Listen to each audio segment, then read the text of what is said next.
Hello, and welcome to Rock, Paper, Swords. My name is Matthew Harffy.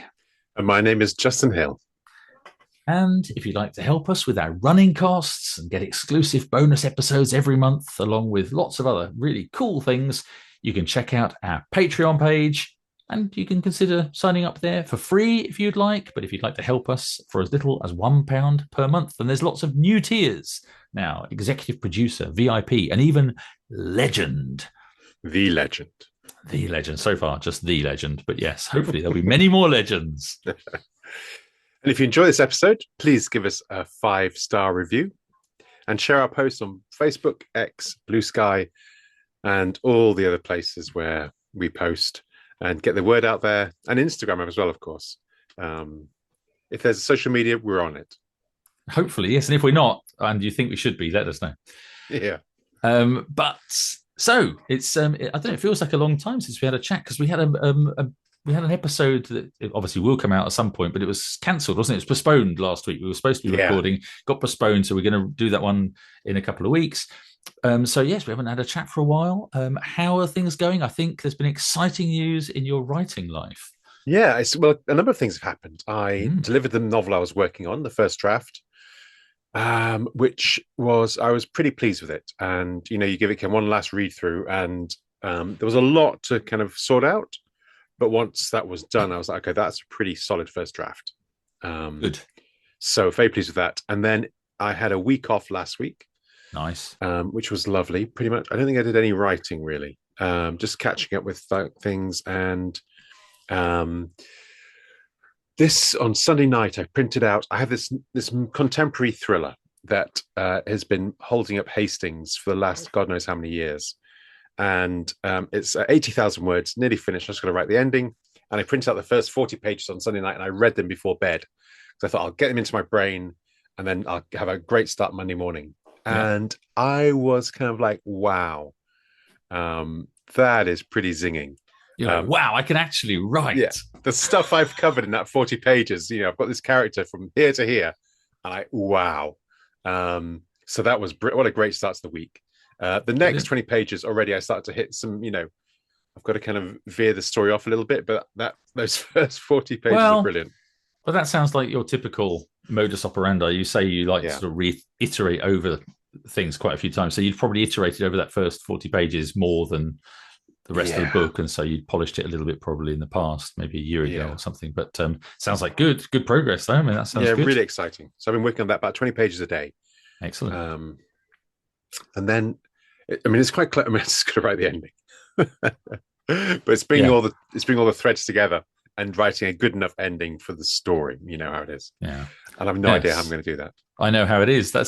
So I have been echoing that sort of thing in my mind, not so much the reading it and going, wow, this is amazing, but more coming to a point. I've sort of felt over the last few weeks, and I think we've touched on it, we've been talking in previous episodes, that I've been kind of felt like I was sort of wading a little bit through the middle, not really knowing where things are going, but sort of hoping for the best. And so I think when I go back and read, there's going to be probably quite a lot that needs to be chopped out and edited. But it came to a bit of a head, and I thought I need to have the sort of the clear path for the ending now, because I can't just keep on. I sort of had a vague idea, but you start getting to the point that you actually need to write the scenes and you need to have the details. I'm thinking, it doesn't quite make sense. And why is this person there? And how do they find out this thing? And, all these sort of things.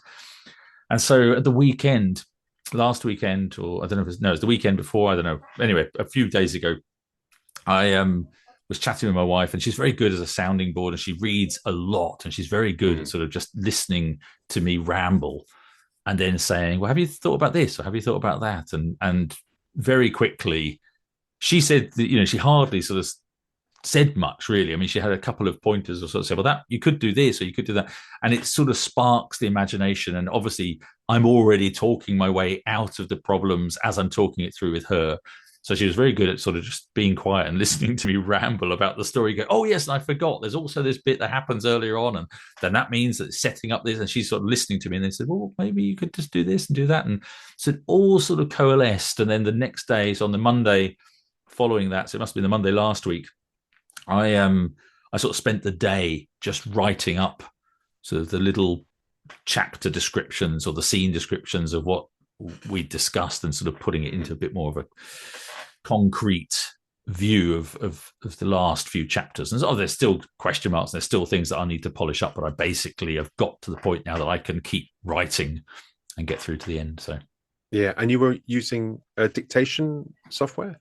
yeah, I just started doing that towards the end of last week, actually. I used to dictate quite a lot. I used to dictate using, I think, Dragon Naturally Speaking was the software that I used, which was kind of like the cutting edge dictation tool a few years ago. And I bought it. And then when I upgraded to this current laptop, somehow I lost the code for it or whatever, and it was like I would have to buy it again. And I thought, oh my goodness, it was like, and I got it was like on some sort of special offer or something, some digital only version that only cost me 20, 30 quid or something. But now I couldn't find any way of getting it without spending like 150 quid. I thought, I'm not, it's not worth it, so I didn't do that. I just saw an advert in on Facebook, I think, or somewhere about this other software, and it's called Whisper Flow, and it is very cool. I mean, I've only been using it for a few days. It's subscription-based software, so it's free for a couple of weeks. You can trial it, for free. But then you have to pay for it monthly. So I thought, well, I can try it for a bit. But so far, so good. And I think it's a positive. It's taken, I think, under the hood of inside the black box of how it's working. It's using an AI large language model, I think, in the background. So its accuracy is incredibly high. Because obviously it's got a lot of stuff in. I mean, without going into the whole ethical question of how it's been trained and what databases they've used or whatever, I'm not using it to write, but I think it underneath is using all of that data to to analyze what you're saying and work out what's the most likely words and stuff. So it's very it gets very few words wrong. And it's very, very accurate. So I've told it I speak Spanish as well. So I've been dictating emails in Spanish, and they've been coming out perfectly. But it's great because when you type in a different language, it's got all different punctuation and things that it's very difficult to switch keyboards and put. Well, it's not difficult, but it's a faff, and you've got to because Spanish in, upside down question marks. You've got upside down question marks. You've got accents on things, and so when I do write in Spanish, I just leave all the accents out because it's just too much hassle trying to work out how to do it. But speaking it just puts them all in automatically because it will put in punctuation automatically for you. You see this this thing. So Whisper Flow. Anyway, I'm using it. I've only been using it for a few days, but I did 2,500 words on yesterday, Monday. I did 2,500 words, and I probably did about 2,000 words, and then I had to go back and start editing, and so I probably added another couple hundred words editing. And you were dictating the novel, or you were just dictating notes to yourself? No, I was dictating the actual novel. But then what I find is with that, you get the words, in my experience, you get the words down a lot more quickly, but they're not as well formed. So even though I'm kind of getting the structure down of the description of it, and then so-and-so does this, and then he walks across the room, and then he opens the door, and all that, whatever you're describing, when you come back to do the edit, it's not quite as literary and descriptive, and sort of it doesn't use because you're speaking it. I'm trying to think along those lines, but obviously you're missing bits out, and you haven't got the time to sort of see the words on the screen and think about them in the same way. And so I find I do a lot more polishing in the edits, but I also think that first draft, kind of the vomit draft, if you like, of getting something down, is where the pain really is often. For me, if I kind of know the scene needs to go from A to B, but writing the 2,000 words that gets them from A to B is quite laborious. But if you get into the routine, you've got to sort of get yourself into a routine of dictating. I think it's like a bit of muscle memory. So I've done it before, so I kind of remember that, but I haven't used it for quite a long time. So I found last time, after I've been using it for a few months, on and off, because I wouldn't do it all the time, but every time I'd kind of get stuck, I think, okay, I'll narrate a chapter. I'll do a chapter sort of thing. And when I did, I could do more words. And the most I ever wrote in a day was, I think, 5,000 words in a day. And that was doing it mainly through dictation. But that was back for like Warrior of Woden, which is like my 5th book or something. So a long time ago. Yeah, that's so interesting because I don't think I'm a very articulate speaker. I'm much more articulate when I'm writing. Yeah, but I So I'm think not sure. Is that's that normal. common? I think it It is, and probably is. I think it's one of those things that you kind of need to, if you want to go that route. I think you need to Mm, practice down that route. But I think the first thing that I found with it, which I think is very very beneficial in terms of just speed, is unless you're an incredibly fast typer or typist, is like answering emails. Or messages, or even like WhatsApp messages, or anything like that, or anything that's sort of like just conversational. yeah. So even in things like if somebody sends you a thing and says, "Oh, we're doing an article. We've asked you some questions. Could what's your favorite book? And tell us three things about this." And you're writing things up for someone's blog or something. Yeah. If you could just verbally just speak your answers, well, actually, I remember my first book that I ever read was this, that, and the other. And I loved The Hobbit because blah, blah, blah, whatever.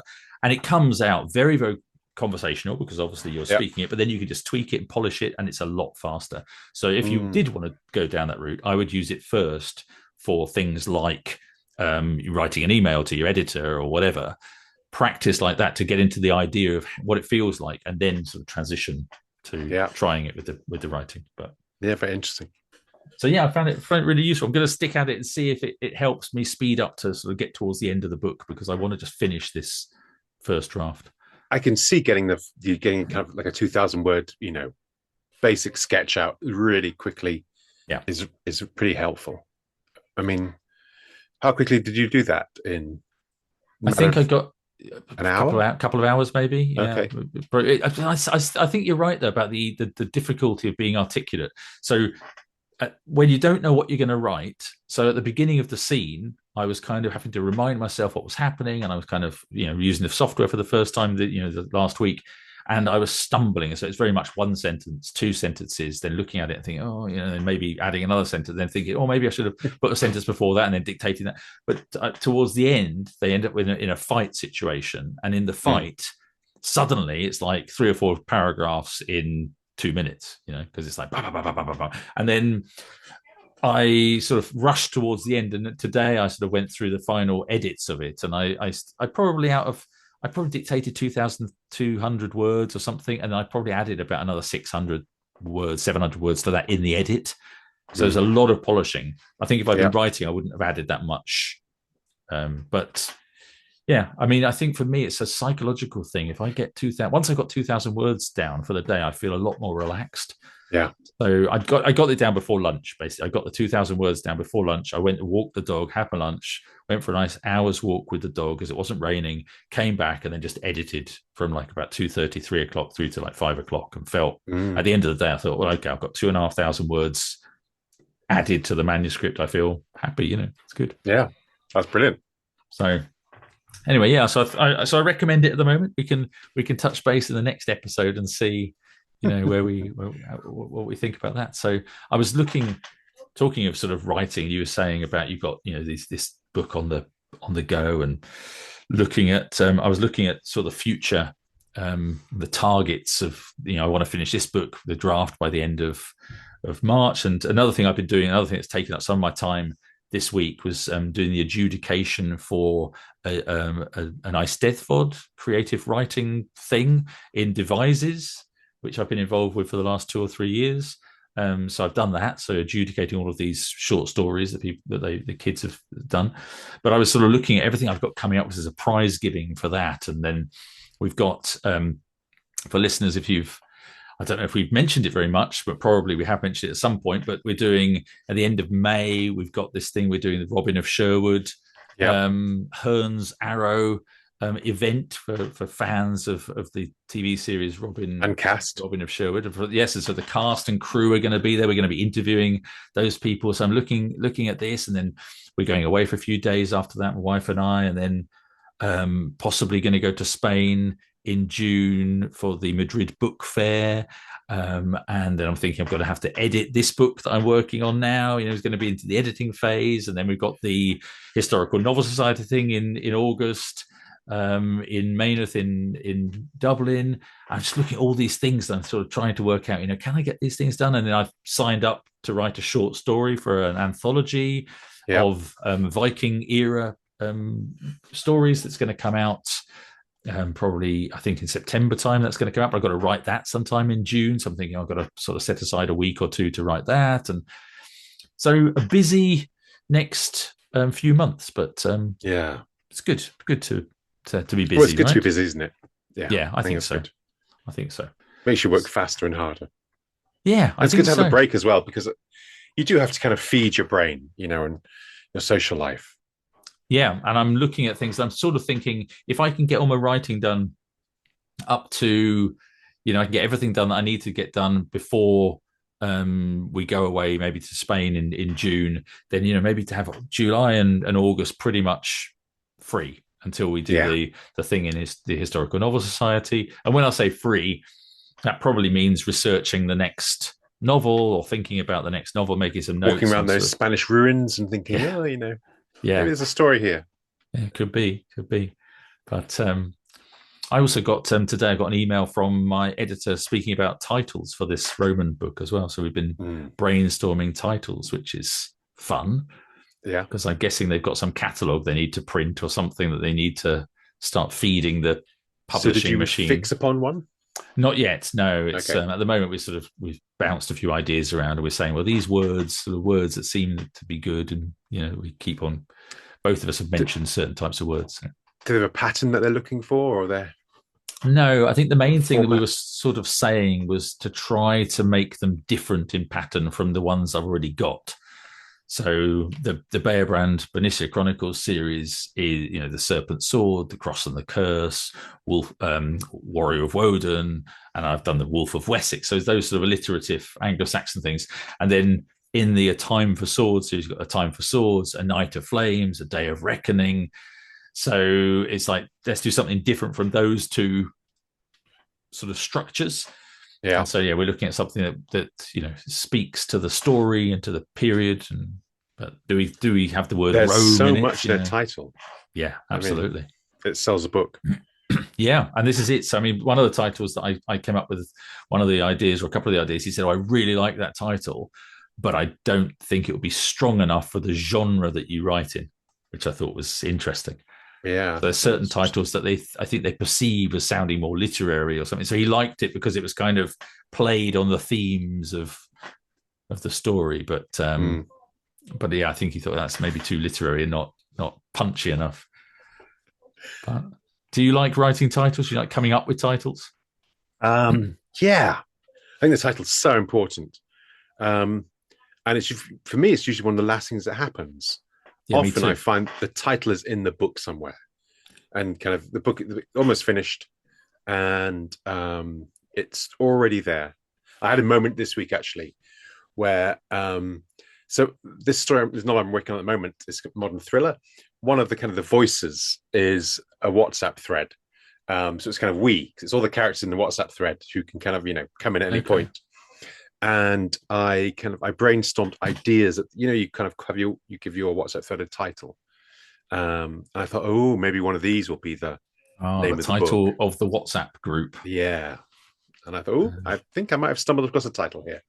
So that was quite Nice. exciting. Yeah. Okay, I'll be excited. Yeah. So well, we've got we can mention titles, of course, to our guest who we've got coming on in a minute. And well, shall we get her on? Yeah. Sophie Perinot. Sophie Perinot. Let's get her on and have a chat with her.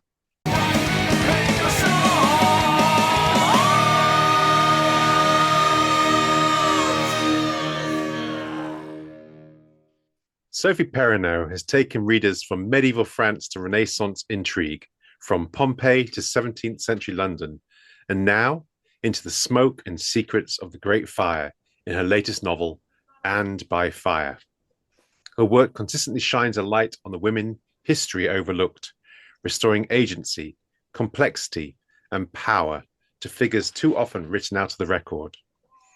Originally from the United States and now living in York, that's Old York, not New York, Sophie brings a transatlantic perspective to the past, one that challenges the idea of steady progress, especially for women. Whether she's exploring royal courts, ancient catastrophe, or dual timeline mysteries, she writes with a conviction that the past is never settled and never silent. Welcome to Rock, Paper, Swords, Sophie Perinot. Thank you so much for having me. Yes, welcome. It's great to finally meet you in person because we've been online friends for many, many years. I've seen your name cropping up on lots of different, posts on Twitter before it became X and on Facebook and other. You've written books that I've seen advertised and all this sort of stuff. And we've every now and again we've chatted through social media. But yes, it's lovely to finally get to put a moving face to the image. And the first question that I have for you is about the move to York. So you've come from America to York. Can you tell us a little bit about that? And how's that come about? And what's it all about? Well, it's really interesting. I actually got my visa in the summer of 2025, but that was more than a decade after I started dreaming about being in York. So I was introduced when my oldest daughter came here to get her master's in art history in 2014. And it was kind of a love at first sight thing. I was fascinated by the city, of course, because of the history, but I was also charmed by the residents because there is something about the North that I grew up in the Midwest. In the Midwest, we talk to strangers. When I go to New York City to visit my son, he says to me, I don't know why I'm saying this to you. Please don't speak to anyone on the subway. I know you're going to. So I needed to be in the North, and I was very charmed by how people are friendly and that's essential because, as I said, I'm going to talk to you whether you want me to or not. So I started visiting regularly, and then I really wanted to apply for the UK talent visa in literature. But then this is where the mom guilt kicks in. So my oldest child and my youngest child are 9 years apart. So I felt like I needed to wait for the last one to get out of uni. And then when he did, as I was waiting for that, I spent more and more time here. In fact, yesterday I had a Facebook message come up. You know how it tells you about your memories. And it says, 11 years ago today, you were at the House of Trembling Madness eating beef goulash. And I thought, why, yes, I was. So finally, I was ready to apply. And I was just thinking the kids were going to say, oh, you're deserting us. And then my kids sat me down and they said, Mom, you've spent 30 years putting us first. You've got to do your dream. Do your dream now. So I moved here on August 22nd. And it was such a big thing for me that I actually had a custom piece of art done that shows the constellations over York on the night that I came here to live. And I'm constantly telling my landlord, you're never getting rid of me. And I don't think he takes that seriously, but he should. I think I feel pretty natural here, even though I don't have the accent. Because the other thing is, my grandmother is of English and Irish heritage. And all the time I was a little girl, she would always say, lovey and love. And the first time I was at the grocery store here and the cashier said to me, you all right there, love? I heard my grandmother. And so I thought, yeah, that's a sign this is where I'm meant to be. Yeah. Well, the other thing is, of course, you've been here since August last year and settled in very well. And recently, you've had your first experience with, or as far as I know, your first experience with some major interactions with our National Health Service. So, do you want to tell us a little bit about that and how that's all happened? Because we actually had to postpone our podcast interview with you, Yeah. didn't we? I think we were going to do it a few Well, weeks ago, and it's been pushed back a bit. So, yeah. well, and actually, it's funny because a lot of things, when the ambulance came for me, I wanted to make sure everyone knew that I am not free riding on the national health. When you get the talent visa, you pay in upfront for the length of your visa, which turned out to be really lucky for me because I was striding with great confidence across the Skeldergate Bridge and towards Bishopthorpe to take a Pilates class. And there was a family coming towards me, and I thought, I'll just step off the pavement. When it's raining in York, you should never think I'll just step off the pavement. And I just went down and I looked like I'd wrestled pigs. I was just coated in mud. People were so kind. A man who was on his way to work went to his office and brought back one of those silver heated blankets, the blankets that keeps you warm. Another woman called the ambulance. And then I said, you guys go to work. I'm going to have to wait here anyway. It's fine. And then another woman showed up who I'll probably never see again in my life, named Amy.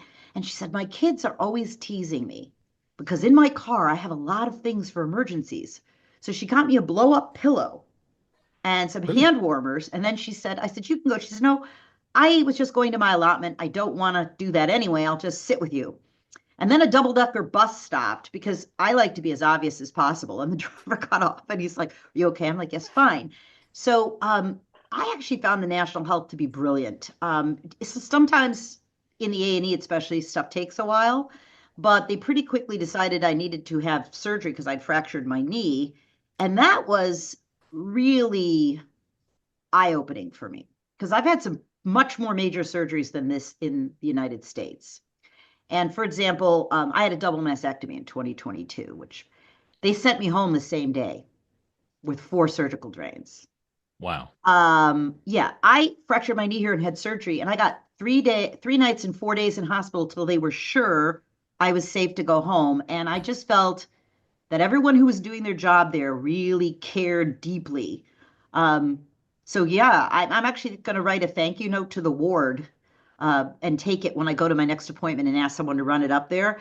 So I know for everyday stuff you can have to wait, but I will say this, in an actual emergency, a trauma emergency, they're unbelievable. And also, Yeah. I can't get out of my flat without help because it's a Victorian building. So when I go to an appointment, the non-emergency ambulance comes and they carry me down the front stairs. And I live right by a bus stop, so it's always embarrassing.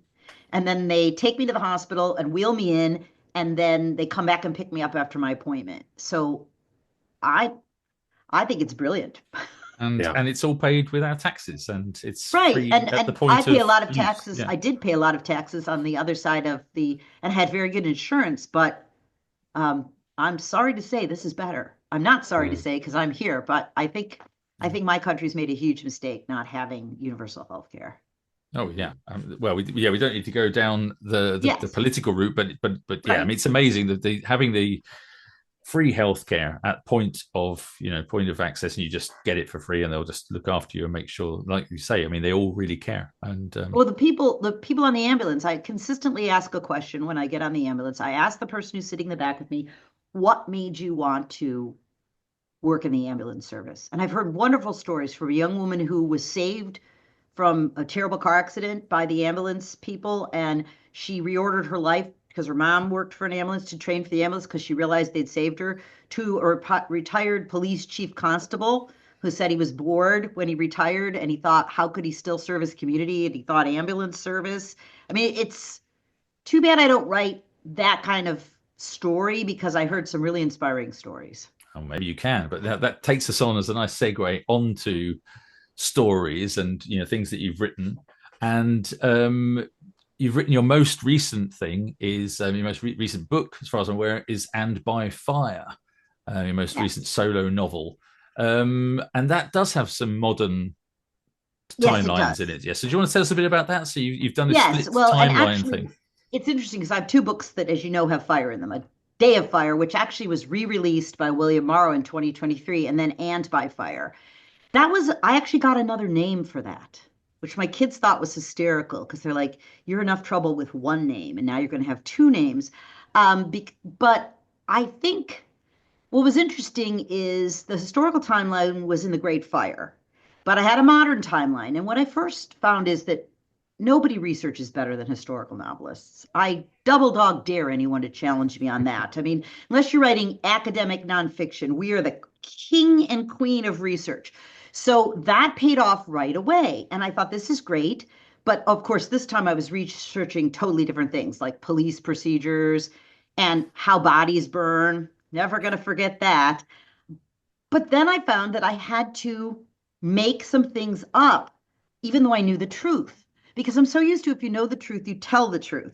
But apparently, you can't do that in modern timelines.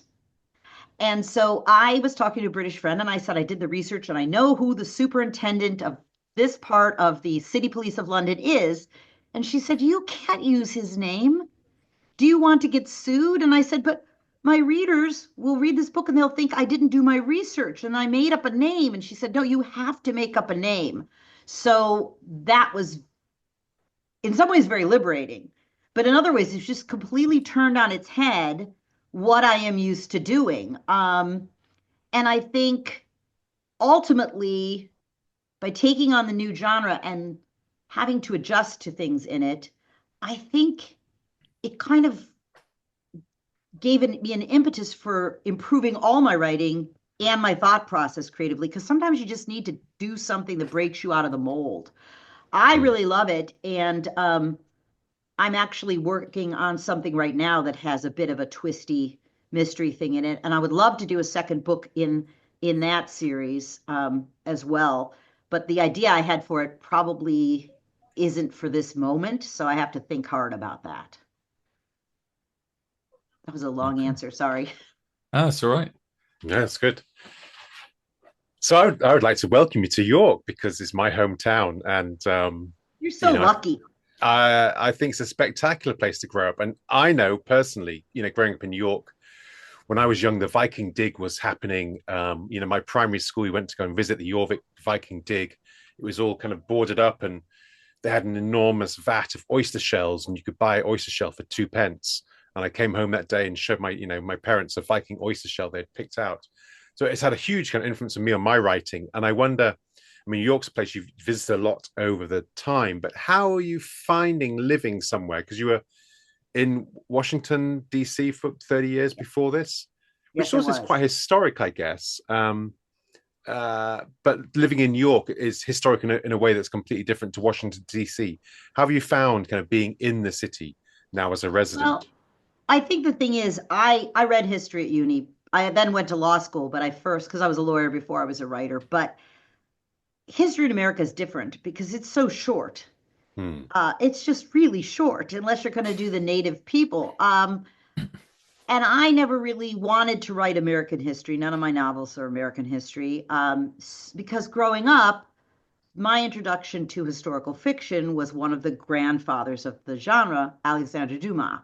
So I wanted to write European, and I'm a big traveler, so I've been all over Europe. And I think there is something really special, though, about getting up every day. And even if your friends aren't running you around, I have a friend who writes Roman novels. So he's constantly running me around to Roman things. Pretty soon there won't be anything near New York that's Roman that I haven't seen. But if you're a person who cares about history, if you see history as a way to learn about the not just the past, but learn about how we live now. And if you understand that what's essentially human doesn't really change, what really matters to people doesn't really change, being immersed in that and just going out. Sometimes I treat myself, I walk around the walls. If I get my goal done for the morning, I say, well, I'm going to do the whole wall. It's 2 miles. Then I'm going to go back to my desk. For me, it's like being in, and I don't want to demean history by saying this, but you know how some people are really into Disney? They go to Disney all the time. For me, history has that feeling. And when I'm Yeah. in places like this happened to me quite a lot in the Loire Valley when my kids were younger, and I first took them to a lot of chateaus, and I know a lot. And the kids were like, a lot of English people, speaking people are following you now listening to. So I was giving unofficial tours because I was telling my kids this is the door frame where the king hit his head after watching tennis and he died 2 days later, and pretty soon every American person in there was following me. So for me it's kind of like paradise. I hope nobody ever makes me go home, so we'll see. Yeah, because York is so rich. I mean, there's the churches, the streets, the shops, all the kind of the streets around the Minster. It's just so rich in kind of small everyday details. Having grown up there, I'm still learning new things all the time. Well, and when they redid the tower, when the I forget who it was who redid the tower, but when they redid the tower, in my first book, Henry III of England is one of the two kings and husbands of my characters. And when they redid it, they opened Henry's chapel, the remnants of Henry's chapel in there. And I actually cried when I got in there. My kids were like, "Oh Mm. God, Mom's crying in a historical site again." But because to have that connection to him was really special to me. And I periodically just go to be in there, even though I have to pay to get in, but I'm like, must go stand in the remnants of Henry's Chapel. So yeah, Mm. it's spectacular. And people always say, why York? And always find that so interesting because my response to them is immediately, why not York? I mean, why not? Why would anyone not want to live here? So Clearly, Yeah, I yeah. mean, I've only been to York once, I think, for a few days, and but yeah, it's lovely. And of course, written about York more times than I've been there. But there's so many places in the world that are, especially in Europe. We're talking not I mean, in America, there's lots of history, as you said, of the Native American people, but the history is very different. But if you go, travel around Spain or Italy or France or the Czech Republic or any, all over Europe, really, there's so much depth in history. I mean, it's incredible in many, many cities. I live near Bath now, and you go into Bath, and it's an incredible place. And Well, I always find something related to my characters. So in the Loire Valley, I found something that Henry of Navarre, Henry IV's uh, Secretary of State's dining room, which still had his monogram in it. Or I went to Annecy, and the Savoyards were huge, and in Annecy, and so I saw things. So that's the thing too. You start to run into people that you know from research, and I think it really humanizes them even more. Yeah. Wow. Yeah, I'm curious about your kind of technique as a historical author, because in most historical authors kind of pick a period and stick to it, and you've done completely the opposite. You've gone from 13th century France, 16th century French court, Pompeii in 79 AD, 17th century in London. Um, what is it that kind of sparks you, or sparks a story for you, and gets you That's kind an of interesting rolling a question. novel along? I think it's very serendipitous for me. Mm, As I think what unites it, and I think Matthew touched on this, or no, you touched on this, Justin. I'm looking for the erased women and the misrepresented women often, but I think I find things because I'm meant to find them. So when I first started writing, my first novel was not my first manuscript. My first manuscript got my agent. My second novel was what I sold. But I'd had a folder for a long time because when I was researching another project, I was reading a history of Notre Dame. And there was a footnote because of the Portal Rouge, and it talked about Marguerite de Provence, who was Louis the Ninth's queen, who's over that door. And it in there, it's talking about how she had three sisters and how all four sisters became queens, and how she was tied to the Savoyards. And at that time, the House of Savoy popes wanted to hang out with them. He made a couple of them cardinals just so he could hang with them. And I thought, so these are superstar women who made hugely political marriages, and they were influential in their countries, and I had never heard of them. And that aggravated me. I thought, why have I mm. never heard of them? So I wrote that down, and then I came back to it. So I tend to, for me, it's the story, not the period, because I'm not writing academic history. I'm not saying my stories are shaped, as are all of yours, I'm sure, by an arc, not by, and then this happened, and then this happened. But it does create extra work for me, because especially when we did the group novel on Pompeii, and most of the people on that had written something ancient before. And I will say they were really good sports about getting me up to speed on some things, but I was like, all right, this is going to be completely out of my comfort zone. But I think the thing that saves me is A, I am a good researcher, but B, I understand that what humans care about really hasn't changed. And once you understand that, as long as you're not modernizing thought processes, you're good. yeah, So it's Do really you have a interesting. favorite period that you've worked with, or anything that you'd like? Oh, I'd love to go back to that. no, actually, because I've actually finished a manuscript that I'm going to see what happens with it. That's the Papal Court in the 17th century. And I just finished a manuscript that my agent hasn't even seen yet that is going to be like a triple timeline in the West Midlands. And the oldest timeline in that is 1817. And that's something I never thought I'd write. But again, I'll just Mm. hear about an event or a person and I'll think, oh, that is so interesting. Even the switch where I did modern timeline in 1666, I was riding in the car and I heard a historian on NPR saying, of course, the Great Fire was an accident. We all know it was an accident, but nobody benefited from it more than Sir Christopher Wren. And I thought, what an interesting thought. So one of the reasons I did that, not as straight historical, is I, of course, don't say this the Great Fire of London is not an accident, but I do posit in that book that one place in London didn't burn by accident. And Yes. I don't think I could do that in straight historical. I could do that in a dual timeline mystery. And so I thought, well, and just because I heard that report on National Public Radio, I couldn't let go of it. So I Mm. don't know what's going to grab me next, but I think it would make it easier to sell books if I kind of stuck in one lane. it's definitely a challenge in my own experience jumping from one period to another because I've got this a long running series set in the 7th century Anglo-Saxon period, and then I sort of jumped a little bit further forward for a couple of hundred years, but it's still pre-conquest, Vikings and everything. I think that the audience from one would quite happily move to the other, and then I wrote a western set in Oregon, 1890, and I That's a think jump. yeah, it's a jump, but hey, you've got to try something different, haven't you? And Well, I think, what did you do before you wrote? I was I was a technical writer in Okay. IT. Yeah. Because I think the other reason I give myself the permission, I do a lot of things differently. Okay, so for instance, I never sell two books at a time, ever. I'll give you an option on a second book, but I won't sell it. Okay. Yeah. Because I spent, all right, so I got out of university, I went to law school. I always wanted to be a lawyer, my dream since I was a little girl. Now I'm a lawyer, and it taught me a hugely important lesson. You can be good at something and really hate it.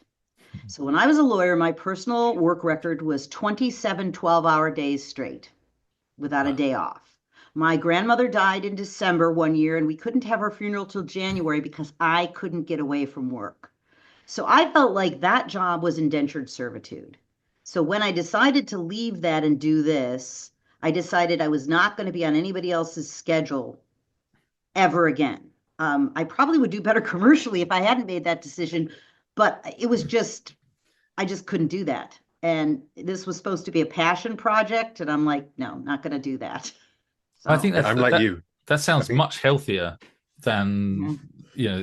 it's a healthy attitude, and I've signed multi-book deals, so I've got some sort of economic stability. At least I know there's someone's bought the next couple of books, but it does push you to do stuff. But at the same time, when I became self-employed and full as a full-time writer, I decided I'm going to be in charge of my time, and if I want to take a day off and go to the pub and meet some friends, I'm going to do it because that's the whole point. There's no point in Right. having this amazing job if I can't say, well, you know what, today I'm not going to write. I'm going to go to Bath and visit a friend and go to the pub or whatever. Yeah. Um, Or you know, maybe go to your grandmother's funeral. or That go to your that would be good grandmother's too. funeral, yeah, would in be the That was pub. not good. in the That pub was not almost good. certainly. Yeah. Yeah, I'm like you. I think I would have been much better off financially if I'd done multi-book deals. But there's kind of an honesty to just selling each book, for what it's worth. Yeah. And you somebody either likes it or they don't, and that's up to them. But I Yeah, think the other thing was I didn't really know what I was going to do when I left law. I just knew I had to get out. And that was a crazy time for me because I just left. And then, you know how when you're a kid, you know what you want to do when you're going to grow up. But now I'm an adult and I don't know what I want to do next when I grow up. So I always tell people if you like my books, you should thank my sister. And if you don't like my books, you should blame my sister because I cannot do angst or anxiety without my sister. I only have one. We were roommates at university. We were very close.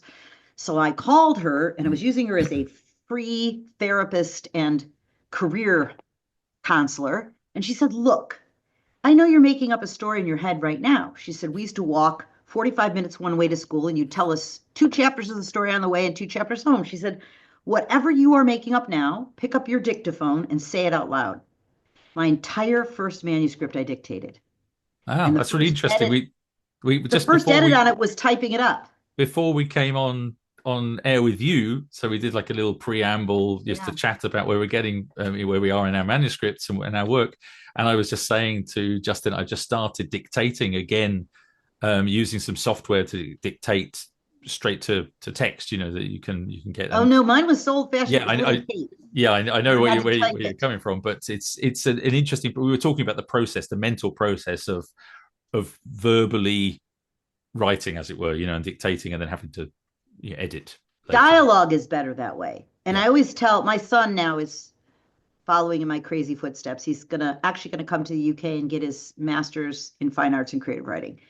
And I said, I don't want to tell you how to do your books, but I'm going to tell you this: say the dialogue out loud, even if you just say it to a mirror, because there's so much dialogue in books that no human person would ever say. I don't care what period it is. But to wrap that up, I typed the whole thing, and it did get me an agent, which is not that easy. So I told my sister I dedicated my first book that got published to my sister, since it was a study of sisterhood anyway, and because honestly, she gave me a big shove, big Yeah. assist. So, And it sounds like you're happy as a result, right? I mean, ooh, you're living in your dream place and doing your yes, dream job, you know. So yes. I mean, and who doesn't really want that in the end? Because in yeah, the end, we only get to do this one time and we want it to be meaningful. And I really feel like when I connect, I don't know about you guys, it also depends on the book, but my characters don't always listen to me. And mm. also, I have a rough, I don't do a detailed outline. I have a rough outline. And actually, when I was writing my mystery, I walked into the kitchen. My poor husband's there getting his coffee because it was during COVID, so everybody was home. And I said, "Oh my God, we have three bodies. If I don't get a break in this case soon, I don't know what's going to happen." And he said, "You do understand you're writing the book, right?" I'm like, "Yes, but Nigella and I are solving it in tandem." And he's like, "Okay, then." So I also get super, super attached to some characters because I'm sure this happens to you too, when you are done with that first manuscript, they don't talk to you anymore. You edit them, but they don't speak.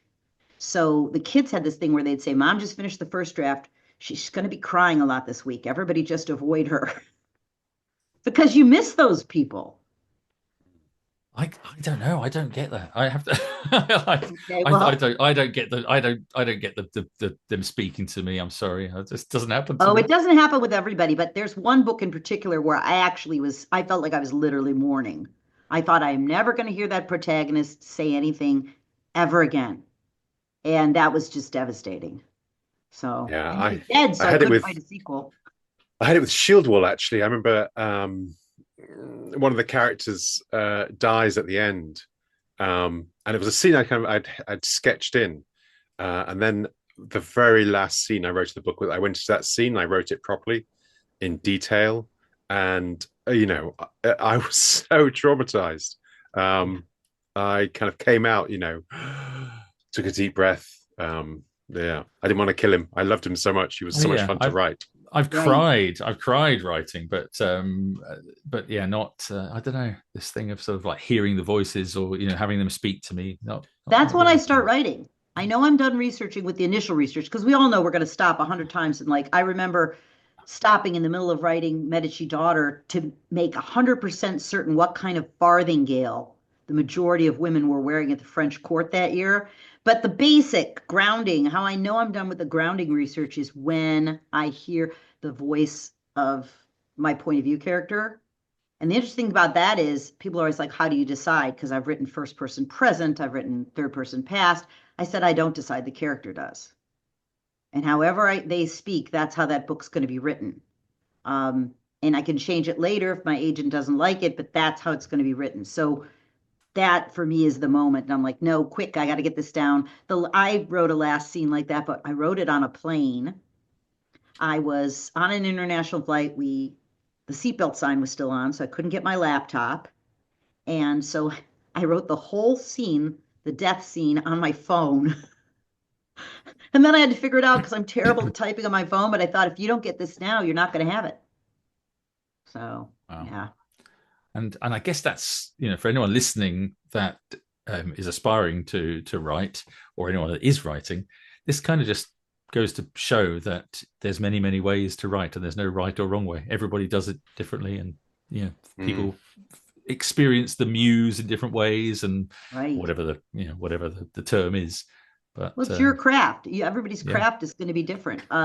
And the one thing that I also really liked when we did the collaborative novels, because they weren't short stories, they were collaborative novels, that changed how I wrote, especially dialogue, because our characters move through all the stories. So I wrote a scene in the Pompeii one with Stephanie Dre, where my main character sits down with her main character, who's a prostitute, post sex, and they're having a drink together.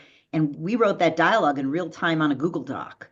So I would type in a line of what Sabinus is saying, and then I would have no idea what her character was going to say. And then she would say it. And I thought that really changed how I thought about writing dialogue. And it was super exciting.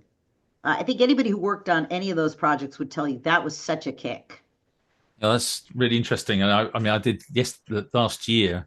I did my first collaborative novella with Stephen Mackay, who used to co-host the podcast with me, and it's a really interesting process because there was a couple of scenes towards the end of the book where characters come together, and he'd written a bit and I'd wrote a bit. It wasn't quite in real time like that, but we were still meeting regularly as well to do the podcast and chatting about it. And you do learn a lot about the way that you write in comparison to the way someone else writes as well, and making all those things sort of marry up and make sense. But talking about those collaborative novels, I mean, you've done a couple. I mean, you've done A Day of Fire and Ribbons of Scarlet, Yes. and of course, there's some massive news recently about the Day of Fire one. So, can you tell us a little bit more about those collaborative novels and also about the big news about Day of Fire?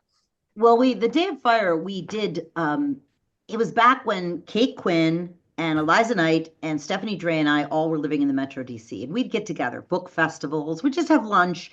And then at that time, collaborative novels, as opposed to collections of short stories, were getting very popular in romance. So we thought, why couldn't we do this in historical? So we made a chart of all these ideas. Everybody came up with ideas. And then we settled on Pompeii. And then we asked Ben Kane, who's obviously UK, and then Vicky Alvear to get in on that. And we divided up the timeline. So I knew exactly what I could show. The last thing I could show was I could show the earthquake. My characters dealt with the earthquake before the eruption, and I could show the eruption, the smoke from a distance, and that's all. So that was fascinating. But at that time, big publishing wasn't really ready for that. So we ended up initially putting that book out ourselves. And then it won an award that year at the North American Historical Novel Society Conference. And that book just really took off. It captivated a lot of people. So eventually, William Morrow, which is one of the big five in the United States, put it out again. But in late 2024, it got optioned.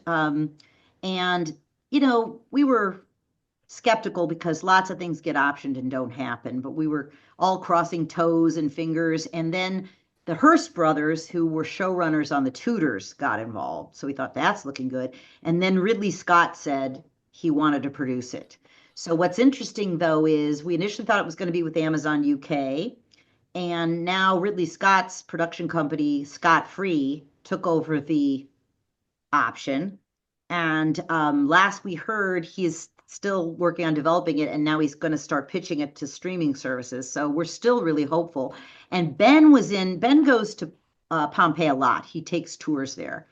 And Ben was there, and he was at his hotel, and he met a historian there who said they had been sent by the production company to look for people who might want to be historians on the film. So that's a good sign. I think it would be spectacular because I never do that thing. I don't know if you do, but a lot of people, they cast people in their heads. I don't do that. Okay. I think every reader sees the character differently. I would be fascinated if they produced this to see how they see the characters. And I don't think that would upset me. I think some people are very wedded to it, but I'm dying to see how they come up with that. Plus, let's be honest, it would be so thrilling.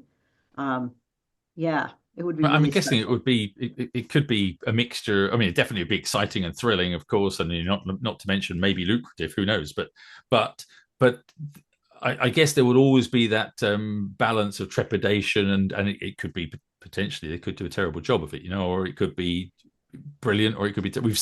We've all seen Yes. historical films and series that we've gone to with anticipation, thinking this is going to be brilliant. I love these actors, or I love this And then it's story or this rubbish. idea, and then it's terrible. So fingers crossed, it's great. I really hope they do it, and I hope it's brilliant. But Well, and I just think the other thing is I love when readers write to you. I'm sure you do too. Not because they love the book, but because that is when my characters come alive for me again. When a reader tells me how they saw my character, what was important to them about my character, that's fascinating because you just yeah, realize, just like human people, we grow up, for instance, with siblings. And as a kid, you think we're all having the same memories. And then as an adult, you find out every kid in your family has completely different memories. It just makes it more three-dimensional. And I don't feel like I own my characters. I feel like I raised my characters and I'm releasing them into the world, and now they belong to everybody. So it takes The only thing I don't like is when people will say that something is fake when I know it's actually historical, or something they'll say, in Ribbons of Scarlet, we had a lot of people say we had modernized things, but we were very careful. There's not a thing a woman says or does in that collaborative that we couldn't point to a historical women that did. But on that book tour, we constantly got accused of modernizing that. Mm. Yeah, So that's an interesting. I think that's probably happened to all of us with historical yeah. stuff, that people accuse us of getting something wrong or of modernizing it or something, and you know specifically that that's the thing that you researched and it's definitely true. And I've had people argue with me. And one thing that always comes to mind is the thing about wool being used in Viking sails, and the Viking sails were made of wool. Apparently, who knew? Well, I knew because I researched it, and then Right. someone picked a hole in it, said no, they sails would made of wool would not be the and this massive diatribe. And I responded. You never normally respond to those sort of things online, but this was like a Goodreads review, and I thought I can't not. So I responded very politely, and I put a link to the research and said, there's actually there's all this. Basically, we know that they were wool. Maybe they used other things as well, but definitely the early Viking shit. Anyway, this person then came back, responded, said no, they didn't believe it, even though it's Even though he had the so citation. even though he Well, had and the interestingly citation. enough, my sister's a history professor because obviously everybody in my family has to do something historical. And she said to me, she actually thinks hobbyists are more dead certain because she said the one thing historians know, and actually a perfect example of this is Pompeii. Uh, I mean, Mary Beard, everyone thought Pompeii was in August. And then as they continued to excavate and they found coins that there was no other way they could be there, they moved it to September. And last I checked, I think they've moved it to October. She said academic historians know that we're always going to find new things. We're always going to learn new things, and anything can change. But a lot of, especially reenactors and hobbyists, they are absolutely certain that history is it's exactly this way. It's never going to budge. So she said that's probably a problem we have more than she's written some academic nonfiction history, and she said she thinks she has less problem with that than we do. So Yeah. I'm like, thanks. Yeah. Told me to write fiction, and now it turns out it's the problem. So yeah. So you mentioned before that you've got a story with a couple of, well, I don't know how much detail you gave us before, but you've got this manuscript with things 157 years apart, multi Yep. timeline. That's not. It's a. But I can't actually tell you more about I that was because going to then I say have you to can't tell us quote about it. it yet, because Yeah, okay because then. my agent hasn't even seen it yet, although he knows what I'm writing. But again, it's one I tend to sometimes just say, what are some strange things that have happened in history that nobody can explain? And that's kind of a newer thing now that I've started doing the mystery. And when I saw this one, because everyone said, "What do you mean you're writing something set in the West Midlands?" I said, "Well, I have to, because that's where this weird thing Yeah. happened. It's two murders that are 157 years apart that have a whole lot in common." And I thought, and they're still unsolved. So I thought, oh, you can't let that go.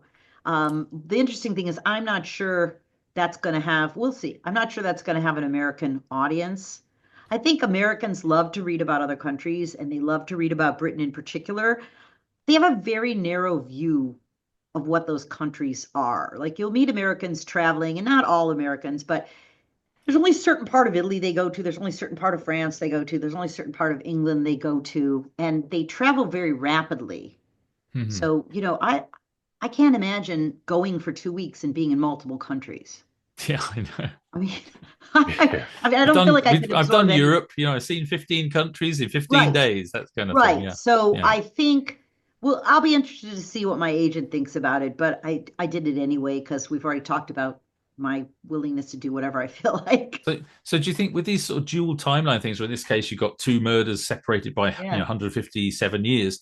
Do you think that's something that you're going to do more of in the future? This kind of modern with I a don't know something in because the actually past. it has three timelines, obviously, because it has those two and then it has modern. But I don't know because the other thing I feel like my books, for instance, have gotten shorter.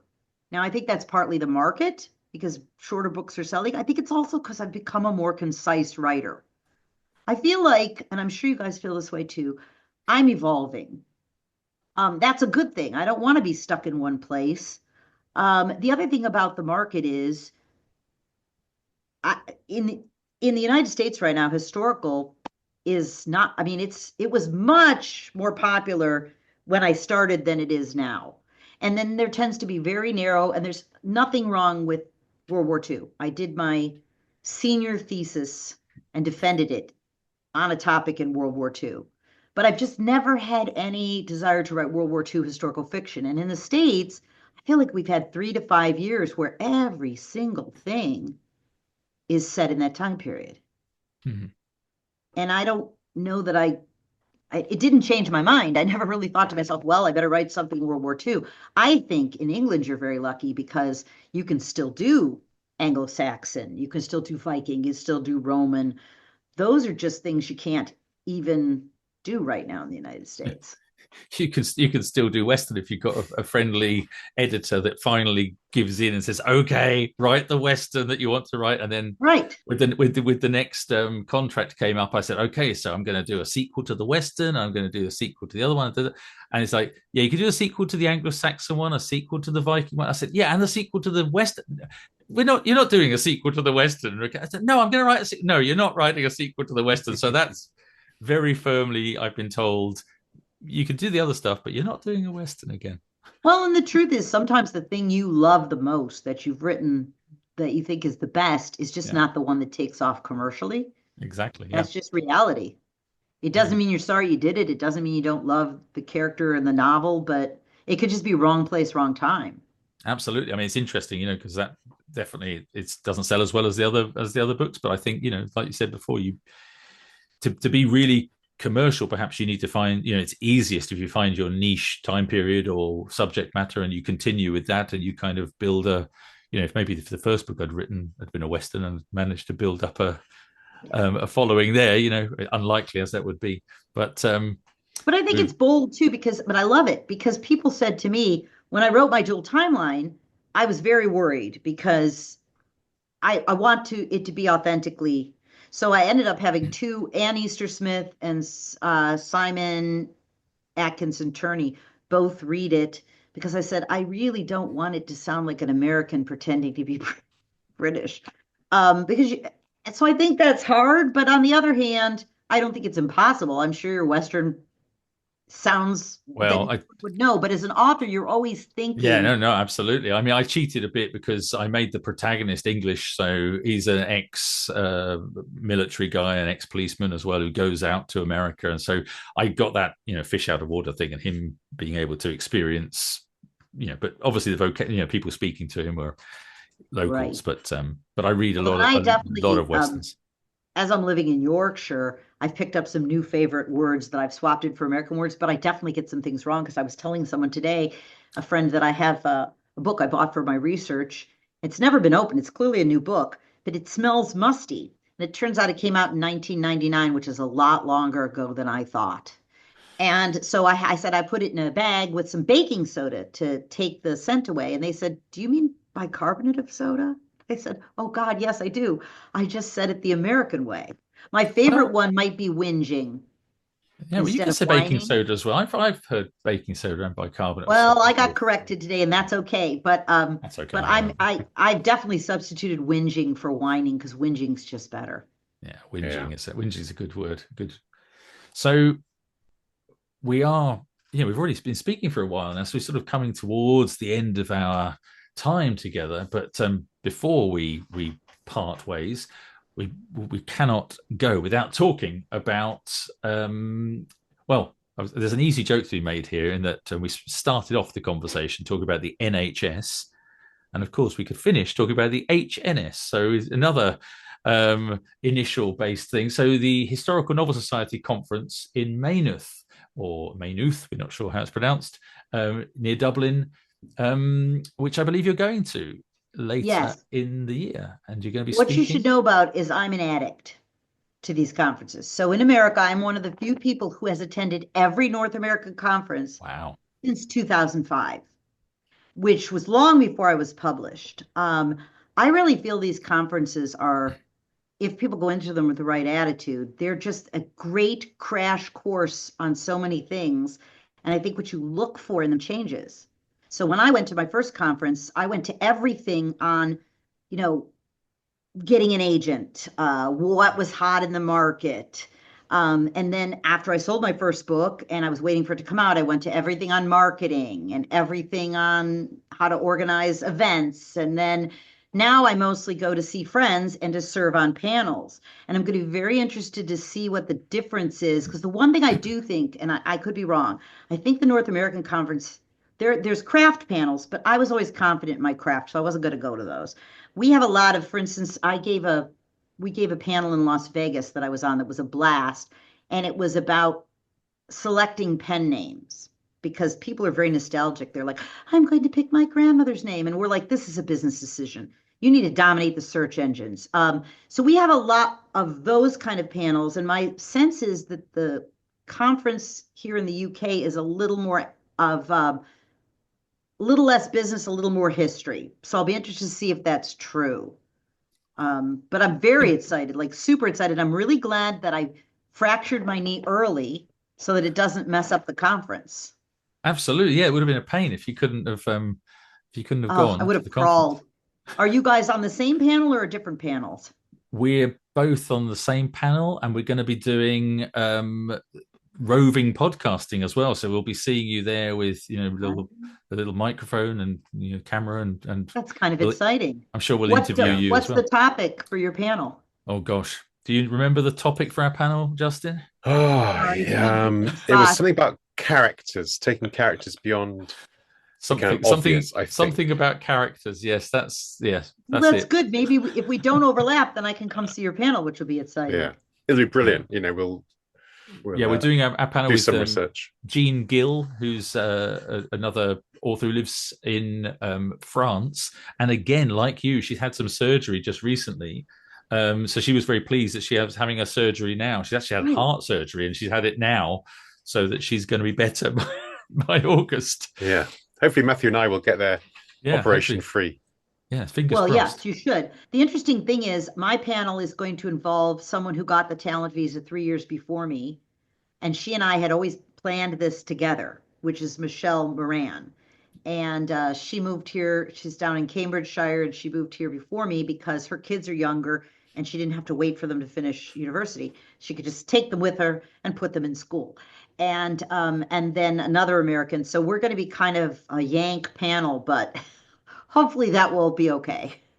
I'm sure Yeah. it'll be fine. I see. Are you with Chris Savasco as well? Is that Yes, so? I yes. think I met him the last Historical Novel Society down in Devon. We went down there, and yeah, I'm pretty sure he was there. I met him then. I think so. Yeah, be great. It'd Well, be he great to. comes to a lot of the North American conferences too. Our next North American conference, we only do biannual, is going to be in Mhm. Pittsburgh. And I will fly home for that because I don't want to break my streak. Well, Mm. I've never been to one in the US, but now I'm thinking, well, maybe the current climate, I'm not so sure. But Yeah, I was going to that's say I wouldn't fly to the United States now. And I mean, yeah, and I am from the United States, I know it's tough.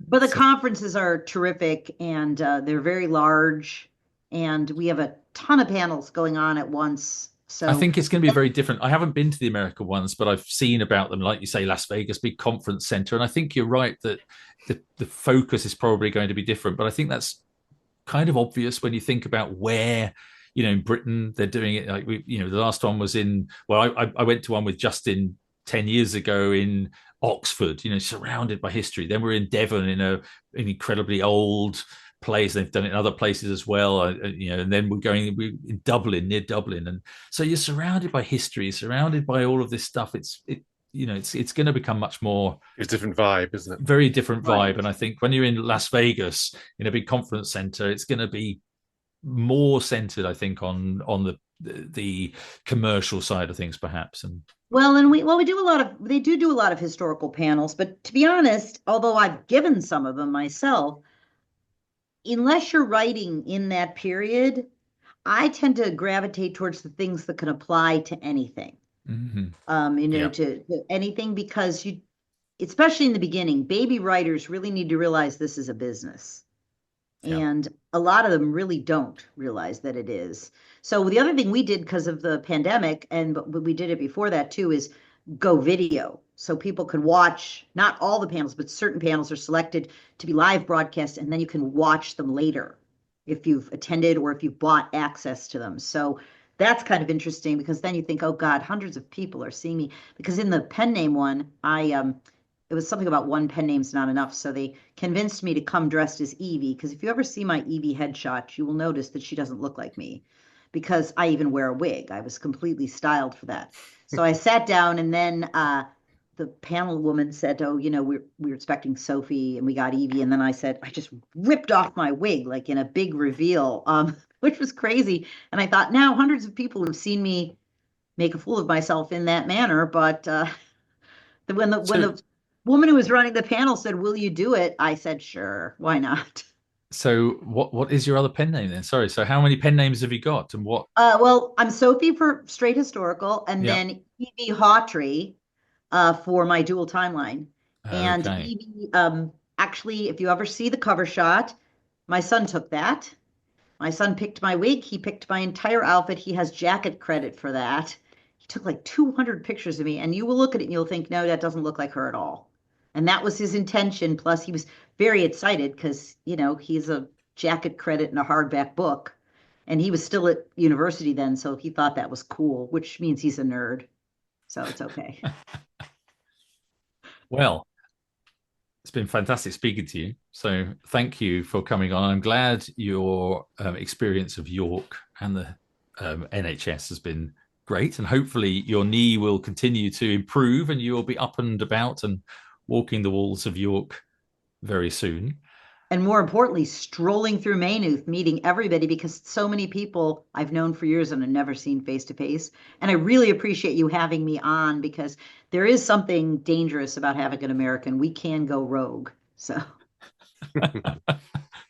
it's going to be great. So really looking forward to seeing you. Best of luck with all the writing and everything you've got coming up. So the triple timeline or the dual timeline thing that you've got, and the thing of the papal court that you've written, and have you got anything else that you're starting that you can tell us about? I'm researching something now, yes, and that's why I've got that biography is sitting there, and that I can see it. That's why I keep looking that way, sitting there in that bag of bicarbonate soda. I said it right this time. Okay. I'm going to try to start something new. The good news about being trapped in my flat for the next 2 to 3 months is there's just no chance I can skive off and do something else. It's this or nothing.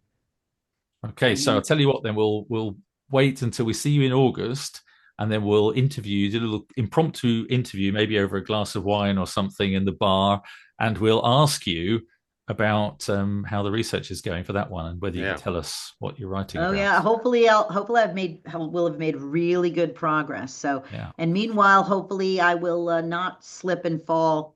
Yeah, don't do that. Yeah, don't do that. The NHS warns you. The first thing they do is they say, listen, you're on blood thinners now. If you fall, you have to call 999. And just to make sure you do, they say, because if you don't, you could be bleeding internally and not know it. Nothing is scarier than that. So if I fall, I'm going to call. Yeah. Could be a novel in that. Yeah, they are very good at making you sort of nervous. I actually went today and gave blood and donated blood and with the NHS, of course. And at the end, they sort of go through the whole list of things. So you make sure you do this, that, and the other. If you notice any of these symptoms in the next couple of weeks, make sure you phone this number. You're like, oh my God, I'm going to die. I've given blood before, but they sort of like they put the fear of God into you, make you think, oh my goodness, am I okay? Am I feeling all right? And they keep saying, are you feeling all right? Yeah, I'm feeling okay. It's like, oh my God. But yeah. Yeah, but then you're not sure. But I think it's brilliant also. I will say the other thing they do is make appointments for you. And I'm not that old. But, if I was my mom's age, I think a lot of older people don't get their health care because they have to call and make an appointment. The minute I leave an appointment, they send me an email saying, here's your next appointment. If this doesn't work for you, call us. Yeah. That's a way to make sure that especially older people and people who aren't maybe mobile or on top of it, they're not getting overlooked. And it's brilliantly convenient. Yeah. So thanks. Well, brilliant. It's great that you had a great experience, even though it was a terrible experience of fracturing your knee, but a brilliant experience of the National Health Service. And yeah, continue to enjoy living in York and all of your writing. And we'll see you in the summer. Oh, yes, you will. Thanks.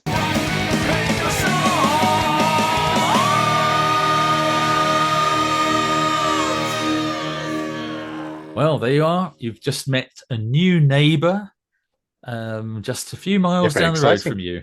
Yeah. Who knew? York is now filling up with historical novelists.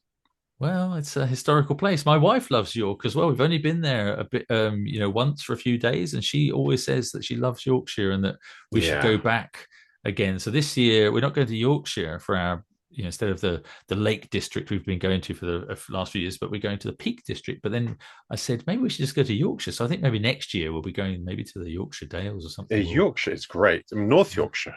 Yeah. My bit of Yorkshire is stunning.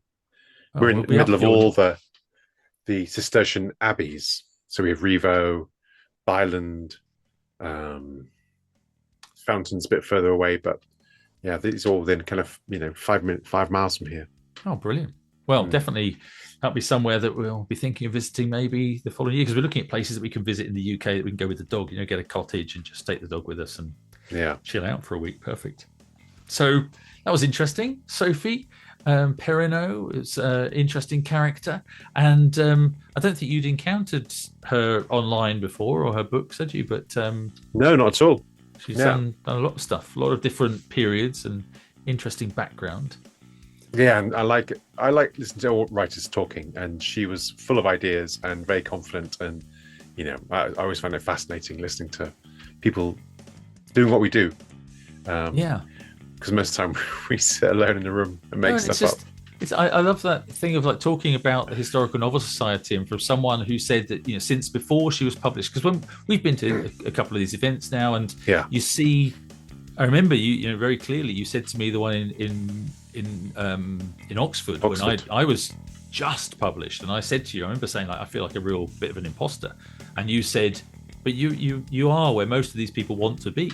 You've been published and you're on the panel, you're talking to people, and that really stuck with me. And I realized there's this whole gamut of people that go to these events, and the fact that obviously I was there very early in my writing career, but Sophie said since before her writing took off, she was going to those events, and she's gone to every single one in the States since then, and now she's an accomplished novelist with multiple books published, and with pseudonyms and with pseudonyms, and talking on panels regularly and stuff. So it's very, and with film, TV deals, from stuff that she did. So she she is living the dream, and it's great to see that.